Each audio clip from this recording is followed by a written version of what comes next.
Hello, good afternoon, maayong hapon. This is Joan of Art and welcome to another Ilonggo Words series.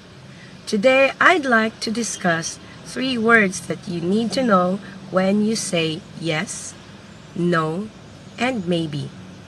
And this is oo, hindi, kag, base.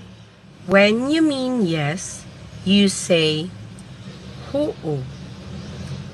Oo. Yes. Oo. Oo. Nagutom ako. Yes, I'm hungry.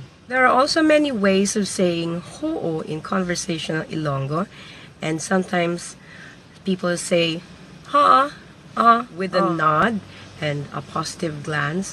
So that's a yes for you. Sometimes it's a That means yes. If you mean no, you say hindi. Hindi.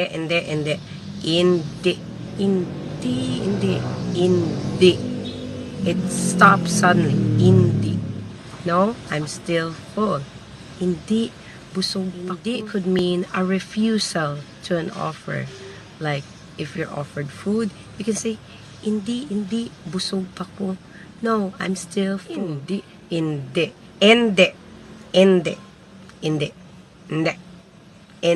Sometimes hindi. Hindi.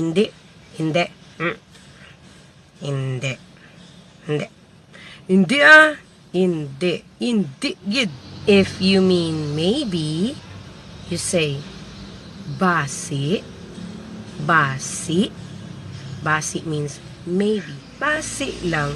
Literally, it's maybe only. But probably, maybe. Yeah, maybe. Basi. Could be. Basi pa lang. Well, it's possible. Basi. Could be. It's possible. Basi lang, no? Basi pa lang niya. Could happen. For your 3 words for today, oo for yes, hindi for no, and basi for maybe. If you want to know more words, just type in the comments section. Please like and do subscribe for more words. Joan of Art saying maayong hapon, good afternoon, life and love. See you soon, guys.